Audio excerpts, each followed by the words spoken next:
hari yang indah ini bagi kita semua, Ruas HKBP Depok 1 dalam rangka memberangkatkan Amang Panita, Inang dan keluarga untuk melayani di tempat yang baru. Kami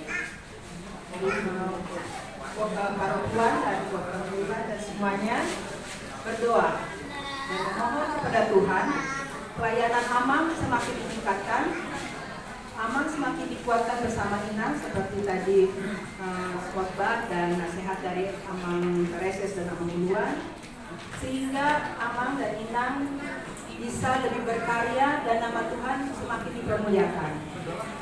Banyak tantangan dan hal-hal yang harus diselesaikan.